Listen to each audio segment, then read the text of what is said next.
Hey, what's up mga kapupring Bisaya? Isang mapagpalang araw po ulit sa ating lahat.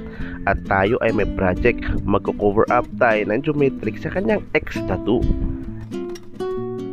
Tayo nga pala ay nag-home service from Tanhay City. Napunta tayo sa Hanay-Hanay, San Jose, sa bahay ng isang malapit na kaibigan.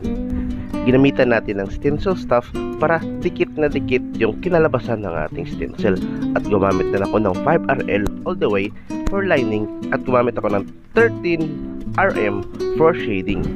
Kung makikita nyo, napakaganda ng lugar, napaka-relaxing at napaka-maaliwalas. At inahabot nga pala tayo ng almost 2 hours dyan sa session na yan. At sana po nagustuhan nyo kasi nagustuhan po ng ating client at yan na po ang ating finished outcome mga kapobre. Kung may mga katanungan sa mga nais patato, huwag po kayong miyang mag-message sa akin.